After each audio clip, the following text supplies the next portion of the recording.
Hi, welcome to my channel. I'm going to do a quick video on how you can learn to read your Lenormand cards more intuitively.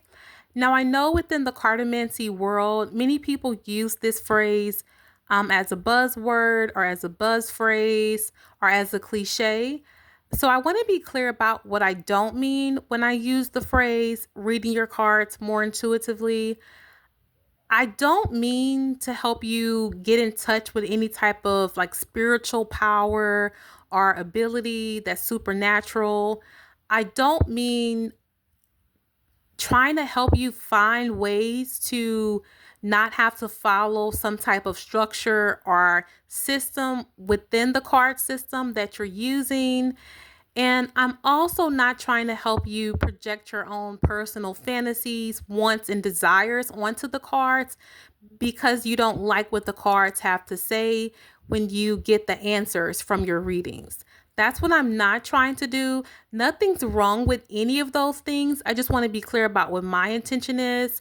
I actually started using Lenormand and studying Lenormand years ago because tarot felt like it was too theoretical, it was too woo-woo for me, and I love the structure. I love the traditional meanings and the keywords that were a lot more pared down than the traditional tarot system. And so I have a lot of respect for Lenormand, and it's coming with that intention when I talk about teaching others how to read the cards more intuitively. I'm not a purist when it comes to Lenormand. I just love it. I think it should be fun, but also I think it should be functional. And that's the perspective that I'm coming from when I talk about teaching others to read the cards more intuitively. Lenormand is read all over the world. And so people from different cultures and backgrounds have different ways of viewing different cards and their associations.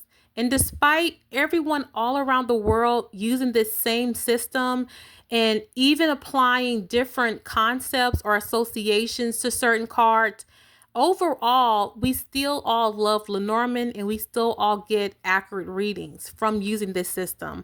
I think it's about being clear about who you are, being clear about the meanings that you want to assign to your cards, especially given within the context of the traditional meanings, but also being clear about being consistent and applying those meanings consistently throughout all of your readings. So I've developed just a small list of questions and tips when it comes to reading your cards and understanding them more effectively. So I'm going to start off with the house card. Here's the first question I will ask myself if I'm approaching a card for the first time or just to revisit it because I don't fully understand it. I use the house card to start off with because it's pretty simple and many people view this as like a universal symbol. So I wanted to start off with something a little bit more easier for everyone. So let's start with the house card.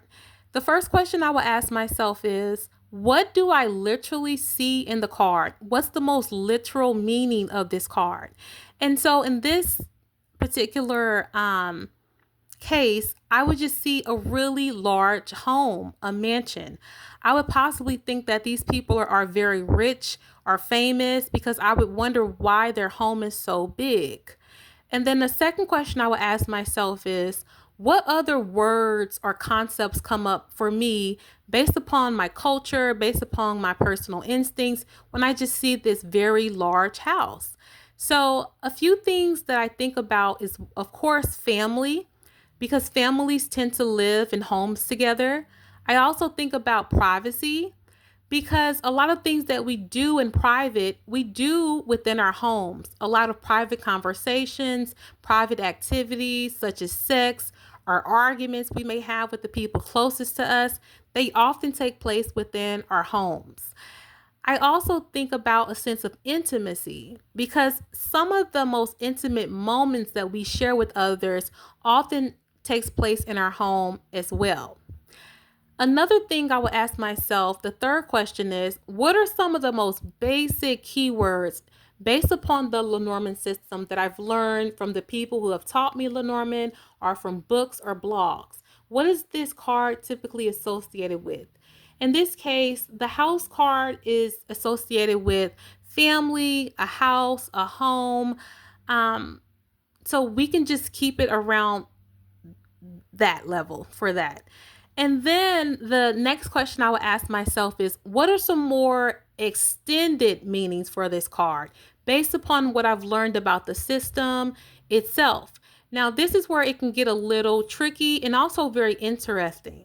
So, for me, some of the extended meanings that I've used or I've studied or heard from those studies are the house card can also be associated with being very conservative, being strict, rigid, being overly traditional, rules, regulations, also xenophobia, um, and also to some extent extreme or extremist values.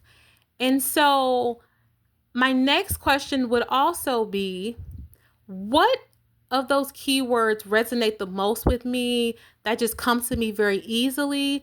And what among those keywords do I not understand or really connect with? And then try to ask myself, why is that? Another quick tip or just a nuance I want to make in this is that I have the tree card here. I typically view the tree card for a lot of things, but I'm going to start with just the basic meanings. The tree card to me can be about your physical body, your health, nature, expansion and growth, karma. Sometimes people look at it as your soulmate, our spirituality, depending on the context of the cards. But I also look at the tree card whenever I'm thinking about someone's personal lineage, their heritage, or their ancestors. Now, the reason I don't associate the house card with someone's lineage or ancestors is because to me, the house is where we share our space with our immediate family members here in America. Um, we're not known for having generational homes.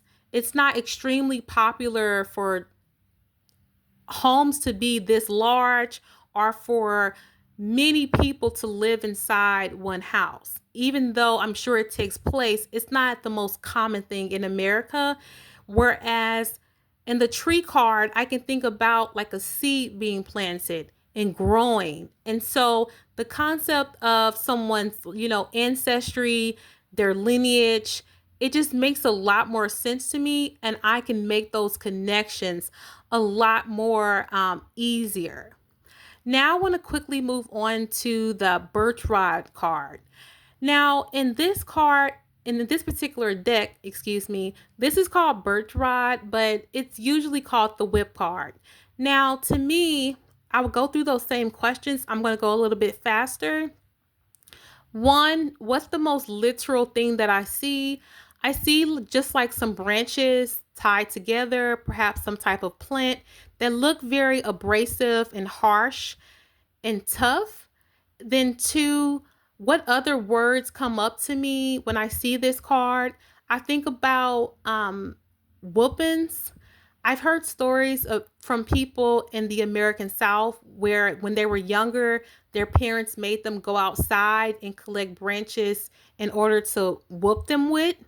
So I typically get a sense of like harshness, physical violence with this particular card. So that's what's coming up for me.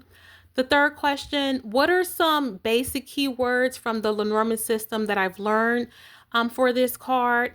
I would say it's usually known for a card about conflict, hostility, arguments, verbal arguments, and things of that nature.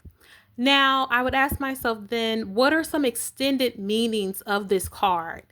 And so for me, it can mean different judgments, the legal system, attorneys. Some people also use this for physical training, manual labor. Some people also may look at this as sex. Now, when I ask myself, what keywords do I actually associate with or really connect with, that make sense with me, which ones resonate with me and which ones don't. I could then go through that list of keywords and I would just ask myself, the idea of sex doesn't resonate with me when I see this card, especially because my natural instincts don't think of sex when I see this card. I initially had more so not so much of a good feeling about this card because I think about beatings and physical harshness when I look at this card. So instead, I can ask myself, is there any other card within this deck that I can resonate more with when it comes to sex? And for me, it's yes. I like the Lilies card for any type of sexual keyword or meaning. However, the whip card is sometimes used for BDSM. And so that's how some people are able to make that connection with sex and just the idea of the physical body and pain. That's how people or that's how some people relate to sex. So that's how some people are able to make that connection with the whip card in sex. Once again, the cards have to make sense to you. So now I also just want to wrap up with a few more tips about studying Lenormand cards and making them make more sense to you. And that's one, try to write out each card and write out the most basic keywords in your own words that come up for you, that make sense to you when it comes to each word.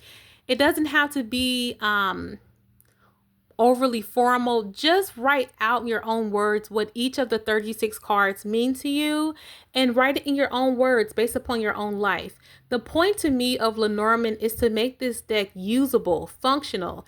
And to me, you really can understand something when you can explain it in your own words. And the more you understand the cards, you understand the connections you make with the cards, the easier it is for you to read the cards. And to me, Lenormand is so much fun. It's juicy. You get so much good information from it. I think it's so much better when you really develop your own relationship with the cards instead of trying to memorize meanings and associations that don't really resonate with you.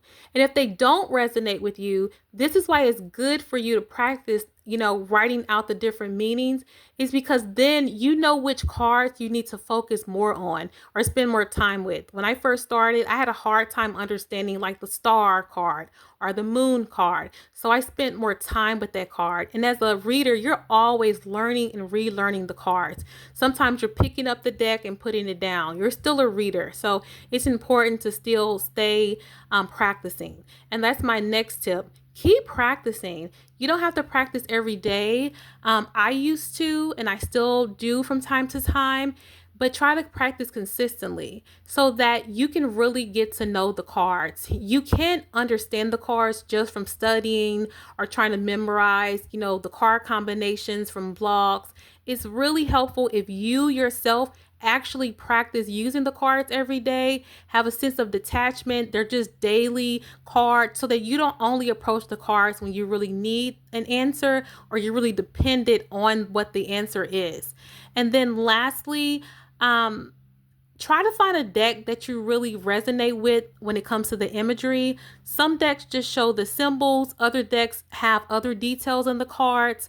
I tend to like the decks that have the other details similar to the house card, whereas like the lily card in this deck or the birch rod card are just typically focused on that one symbol. I kind of like the cards with the more details. Find decks that resonate with you and make sense to you. And so those are my tips. I really hope you got something from this or learned something from this. I just think that Lenormand is for everyone. It's very personal, it's cultural, and it's functional. And I think the best way to go about it is making it make sense for you. Thank you so much.